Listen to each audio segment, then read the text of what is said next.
নমস্কার, world news Bangla চ্যানেলে আপনাদের স্বাগত। আজকের পশ্চিমবঙ্গের সারাদিনের গুরুত্বপূর্ণ খবর। ৭১তম জাতীয় চলচ্চিত্র পুরস্কারে সেরা ফিচার ফিল্ম মনোনীত হল বিক্রান্ত ম্যাসের অভিনীত 12 ফেল। অন্যদিকে সেরা জনপ্রিয় চলচ্চিত্র পুরস্কার পেল করণ জোহর পরিচালিত এবং রণবীর সিং ও আলিয়া ভাট অভিনীত রকি আর রানী কি প্রেম কাহানি। সেরা হিন্দি চলচ্চিত্র পুরস্কার পেয়েছে নেটফ্লিক্সের কাঁঠাল জ্যাকফ্রুট মিস্ট্রি এবং সেরা সাউন্ড ডিজাইনের জন্য পুরস্কার জিতেছেন রণবীর কাপুর অভিনীত অ্যানিম্যাল। উত্তম কুমার, ব্রজবাসী, নিশিকান্ত দাস, মমিনা বিবির পর অসম থেকে এনআরসির নোটিশ পেলেন বক্সিরহাটের দীপঙ্কর সরকার। জানা গিয়েছে গত মার্চে অসম ফরেনার্স ট্রাইব্যুনাল থেকে নোটিশ পাওয়ার পর ওই যুবক অসমে গিয়ে জমির দলিল ও ভোটার তালিকা দেখিয়েছেন। নথি সংগ্রহে কলকাতা গুয়াহাটিতে ছুটে যেতে হয় তাকে। দীপঙ্করের কথায়, আমার বাবার জন্ম এখানে, শুধুমাত্র অসমে কাজ করতে গিয়ে আজ হেনস্থা হতে হচ্ছে আমাকে। ৩. ৭১তম জাতীয় চলচ্চিত্র পুরস্কারের ঘোষণা হলো শুক্রবার। সেরা বাংলা সিনেমা নির্বাচিত হলো অর্জুন দত্ত পরিচালিত ডিপ ফ্রিজ। অভিনয় করছেন আবির চ্যাটার্জি, তনুশ্রী চক্রবর্তী, দেবযানী চ্যাটার্জি, কৌশিক চ্যাটার্জি প্রমুখ। মূলত 5 বছর ধরে বিবাহ বিচ্ছেদের মধ্যে থাকা স্বর্ণ এবং মিলি রাতভর অজানা চিন্তাভাবনা করে কাটান। যে আবেগ ইমোশনে আইস কিউব, মেল্টিং পয়েন্ট এবং ডিফ্রস্টে ভাগ করে দেখানো হয়েছে। 4. নদিয়ার চাকদায় গুদাম থেকে উদ্ধার বেশ কিছু অস্ত্র, গ্রেপ্তার 3 দুষ্কৃতী।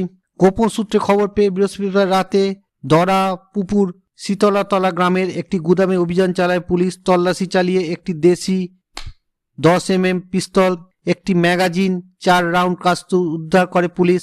এছাড়া একটি বিশাল তরোয়াল, একটি ধারালো অস্ত্র উদ্ধার হয়েছে। এরপরই 3 জনকে গ্রেপ্তার করে পুলিশ। 5. ৭১তম জাতীয় চলচ্চিত্র পুরস্কারে বিজয়ীদের নাম আনুষ্ঠানিকভাবে ঘোষণা করা হলো শুক্রবার। জওয়ান এবং 12 ফেল ছবির জন্য সেরা অভিনেতা পুরস্কার পেলেন Shahrukh Khan. Vikrant Massey, Mrs Chatterjee versus Norway ছবির জন্য সেরা অভিনেত্রী নির্বাচিত হলেন রানী মুখার্জি।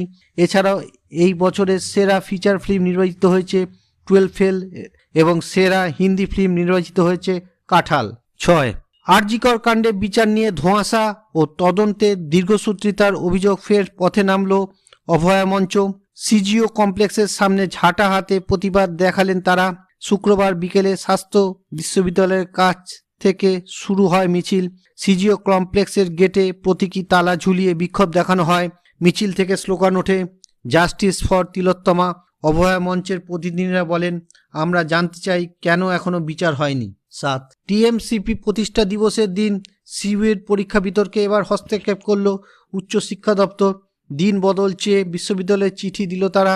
এই ঘটনায় সরকারের নাক গলানো নিয়ে ক্ষুব্ধ ভিসি। তিনি বলেন, সরকার ও দল একাকার হয়ে লিখিত নির্দেশ দিচ্ছে। শিব ঠাকুরের আপন দেশে নিয়মকানুন সর্বনেশে। প্রসঙ্গত, এর আগে 28শে আগস্ট সিইউর পরীক্ষা রাখা নিয়ে প্রশ্ন তুলেছিলেন টিএমসিপির রাজ্য সভাপতি তৃণাঙ্কুর ভট্টাচার্য। 8. দিল্লি পুলিশ নাকের ডগা দিয়ে শিশুকে নিয়ে রাশিয়ার মহিলার দেশ ছাড়ার ঘটনায় শুক্রবার প্রশ্ন তুলল সুপ্রিম কোর্ট। বাবার অভিযোগ পেয়েও পুলিশের পদক্ষেপ না করা নিয়ে ভর্ৎসনা করল সুপ্রিম কোর্ট এবং বলে 5 বছরের শিশুকে এসসিএর হাত থেকে ছিনিয়ে নিয়ে যাওয়া হয়েছে এবং এজন্য দায়ী দিল্লি পুলিশের গাফিলতি। সম্প্রতি সন্তানকে নিয়ে দেশ ছেড়ে স্ত্রী পালিয়ে গিয়েছে বলে অভিযোগ করেছিলেন চন্দননগরের সৈকত বসু। 9. অতিবৃষ্টি ও ডিভিসি ছাড়া জলে জলমগ্ন ঘাটাল, চন্দ্রকোনা সহ বিস্তীর্ণ এলাকা। এই পরিস্থিতিতে 5ই আগস্ট ঘাটাল যাওয়ার সম্ভাবনা রয়েছে মুখ্যমন্ত্রীর। জানা গিয়েছে ঘাটাল পরিদর্শনের আগে আরামবাগে যেতে পারেন মমতা ব্যানার্জি।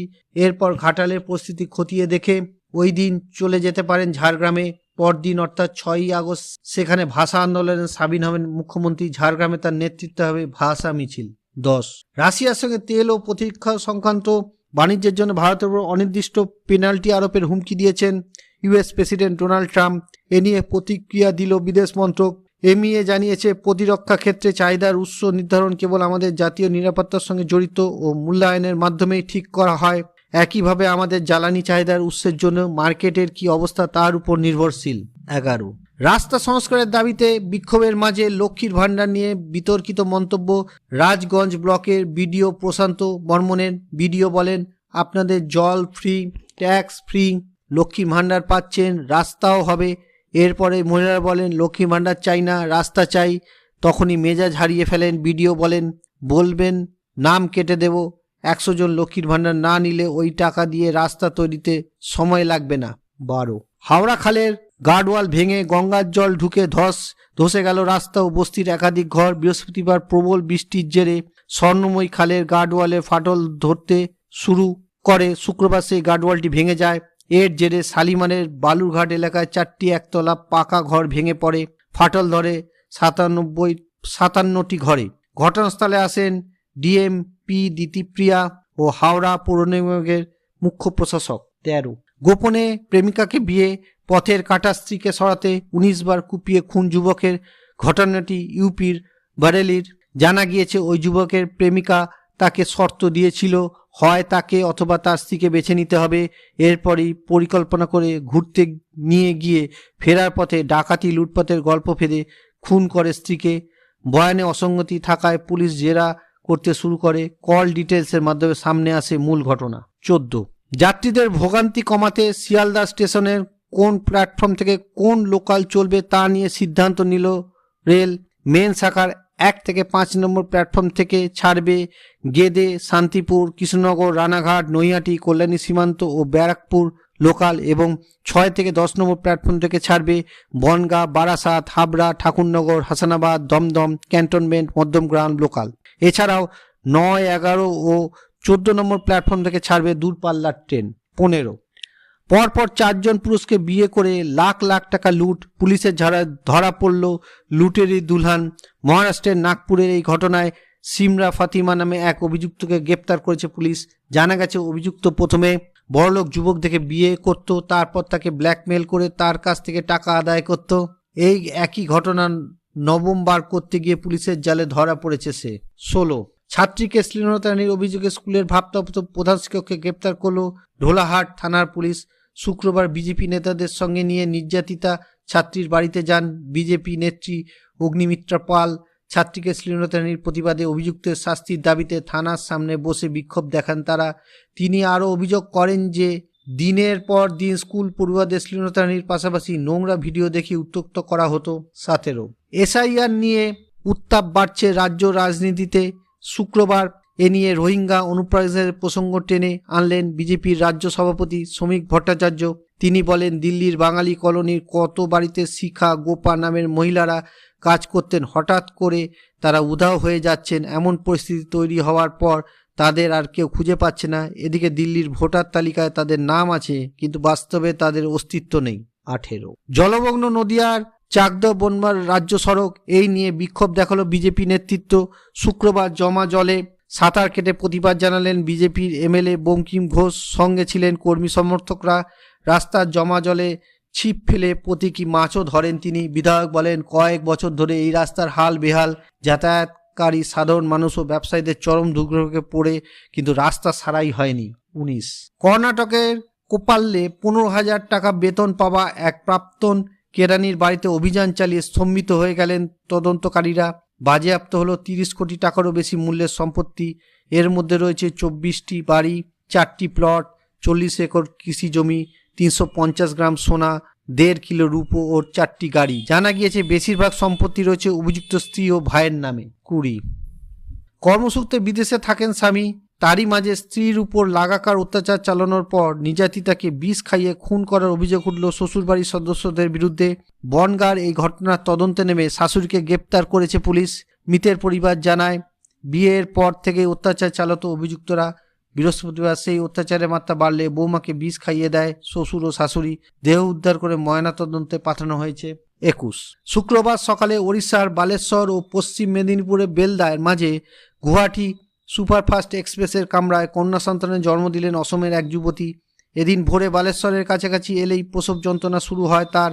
ট্রেনের মধ্যে সন্তানের জন্ম দেন তিনি। রেল পুলিশের তৎপরতায় ট্রেনটিকে বেলদা স্টেশনে থামানো হয়।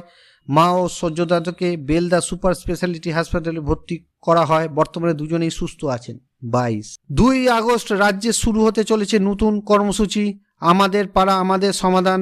নবান্ন থেকে বুথ স্তরে 14টি বিষয়ে কাজের তালিকা প্রকাশ করা হয়েছে। এর মধ্যে রয়েছে ড্রেন, নিকাশি ব্যবস্থা, কালভার্ট নির্মাণ ও সংস্কার, রাস্তার আলো, কমিউনিটি সেন্টার ও পাড়ার ছাউনি নির্মাণ। প্রসঙ্গত, গত সপ্তাহে নবান্নে মুখ্যমন্ত্রী ও মুখ্য সচিব রাজ্যের সমস্ত ডিএমদের সঙ্গে বৈঠক করে এই কর্মসূচি বাস্তবায়নের রূপরেখা চূড়ান্ত করেন। 23 কিশোর কুমারের স্মরণে বৃহস্পতিবার নজরুল মঞ্চে পারফর্ম করলেন পুত্র অমিত কুমার এবং নাতনি মুক্তিকা গাঙ্গুলি। সেই অনুষ্ঠানেই ঘটল বিপত্তি। জিন্সের প্যান্ট খুলে যাওয়ার উপক্রম হলো অমিত কুমারের। মেয়র পরিষদ দেবাশিস কুমার যখন সম্বন্ধতা দিতে ওঠেন তখন থেকেই কোমর থেকে জিন্সের প্যান্ট বারবার উপরে টানছিলেন অমিত কুমার, যদিও পরে বেল্ট জোগাড় করে পরিস্থিতি সামাল দেন উদ্যোক্তারা। 24 2023 সেপ্টেম্বর থেকে কারবালা, নিউ ডুয়ার্স, বানারহাট, চুনাভাট্টি কেন্দ্রে চা বাগানের শ্রমিকদের পিএফ জমা পড়েনি। রাজ্যসভায় স্বীকার কেন্দ্রের মন্ত্রী ভূপতি রাজু শ্রীনিবাস বর্মা জানান, ছত্রাক পোকার আক্রমণে চা বাগানের যে ক্ষতি হয়েছে তার ধাক্কা সামলাতে কর্মীদের পিএফ জমা দেওয়া যায়নি। মোদী সরকারের জুমলা বলে তোপ দেগে টিএমসি এমপি ঋতব্রত বলেন, ভয়াবহ পরিসংখ্যান, বকেয়া টাকার পরিমাণ 9,81,00,000 টাকা। 25 মাস্টারদা সূর্য সেনের নেতৃত্বে চট্টগ্রাম অস্ত্রাগার লুণ্ঠনের ঘটনায় মোট 17 জন বিপ্লবীকে আন্দামানের সেলুলার জেলে দ্বীপান্তর করা হলেও সেলুলার জেলে স্বাধীনতা সংগ্রামীদের যে গ্যালারি রয়েছে সেখানে নামই নেই অম্বিকা চক্রবর্তীর। এই নিয়ে সংসদে সবর টিএমসি এমপি ঋতব্রত ব্যানার্জির প্রশ্নে কেন্দ্রীয় মন্ত্রী জানান, চট্টগ্রাম অভ্যুত্থানে জড়িত বিপ্লবীদের নিয়ে সেলুলার জেলে পৃথক গ্যালারির পরিকল্পনা নেই কেন্দ্রের। 26 বাঘের খাঁচায় 18 ফুট উঁচু জাল টপকে ঢুকে পড়লেন এক ব্যক্তি। নাগপুরের মহারাজ বাগ চিড়িয়াখানার ঘটনা। জানা গেছে, কর্মীরা ভোরে খাঁচার ভেতরে এক অচেনা ব্যক্তিকে দেখতে পান। জিজ্ঞাসাবাদে ওই ব্যক্তি নাম পরিচয় কিছু বলতে পারেনি। পুলিশের ধারণা ওই ব্যক্তি হয়তো মানসিকভাবে অসুস্থ। চিড়িয়াখানার অধিকর্তা জানান, প্রধান খাঁচায় তখন 2টি বাঘ থাকলেও তারা ছিল ভেতরে নিরাপদ ঘরে, তাই প্রাণহানির আশঙ্কা হয়নি। 27 নানা অজুহাতে ছাত্রীদের গায়ে হাত দেন শিক্ষক, খারাপ কথা বলে মেয়েদের উত্ত্যক্ত করেন, এমনকি কুপ্রস্তাবও দেন। এইসব অভিযোগ তুলে থানায় দ্বারস্থ হলো মালদার একটি স্কুলের কয়েকজন ছাত্রী। শুধু ওই শিক্ষকের বিরুদ্ধে শ্লীলতাহানির অভিযোগই নয়, প্রধান শিক্ষকের বিরুদ্ধেও এই বিষয়ে গুরুত্ব না দেওয়ার অভিযোগ উঠেছে। যদিও অভিযুক্ত শিক্ষকের দাবি ছাত্রীদের অভিযোগ ভিত্তিহীন, হয়তো রাগের কারণে আমার বিরুদ্ধে অভিযোগ করছে। 28 মুম্বাই ওয়াংখেড়ে স্টেডিয়ামে সচিন টেন্ডুলকার, বিরাট কোহলি, MS ধোনি এবং রোহিত শর্মার সঙ্গে একটি 7-a-সাইড ক্রিকেট ম্যাচ খেলতে পারেন আর্জেন্টিনার ফুটবল লেজেন্ড লিওনেল মেসি। এমনটাই জানা গেছে দ্য ইন্ডিয়ান এক্সপ্রেসের রিপোর্ট অনুযায়ী। ডিসেম্বরে এই ম্যাচ আয়োজিত হতে পারে। বিষয়টি চূড়ান্ত হওয়ার পরই আয়োজকরা একটি সম্পূর্ণ সময়সূচি প্রকাশ করবেন। সম্ভবত 13 থেকে 15 ডিসেম্বর ভারত সফর করবেন মেসি। 29 মাটির দেওয়ালেই বানিয়েছেন ব্ল্যাকবোর্ড। 10,000 ও তারও বেশি শিশুকে শিক্ষাদান করে নজির গড়েছেন রাস্তার মাস্টার দীপক নারায়ণ রায়। প্রাক্তন স্কুল শিক্ষক দীপ নারায়ণ শুধু পড়াশুনো করানোই নয়, পাশাপাশি স্লেট বই দিয়েও সহায়তা করেছেন শিশুদের। তার এই প্রচেষ্টা বাংলার গণ্ডি পেরিয়ে ছড়িয়ে পড়েছে ঝাড়খণ্ড, বাংলাদেশেও। তার উদ্ভাবনী মডেলে শুধু শিশুদেরই নয়, তাদের বাবা মা, দাদু দিদাকেও শিক্ষাদান করা হয়। 30 দোকানে বসে চা খেতে খেতে গল্প করছিল, আচমকাই পাশে বসা এক ব্যক্তির উপর গুলি চালালো আততায়ী। ইটাহারের গুলবন্ধর মার্কেটে এলাকার ঘটনা। বৃহস্পতিবার রাতে ঘটনার পরে স্থানীয়রা রক্তাক্ত অবস্থায় জখম মহিবুল হককে হাসপাতালে ভর্তি করে। অন্যদিকে অভিযুক্তকে পালানোর চেষ্টা করলে তাকে ধরে ফেলে স্থানীয়রা, তুলে দেওয়া হয় পুলিশের হাতে। জমি বিবাদের জেরে তাদের মধ্যে গোলমাল চলছিল বলে জানিয়েছে পুলিশ। ভিডিওটি ভালো লাগলে লাইক করুন, শেয়ার করুন এবং সাবস্ক্রাইব করুন ওয়ার্ল্ড নিউজ বাংলাকে। নমস্কার।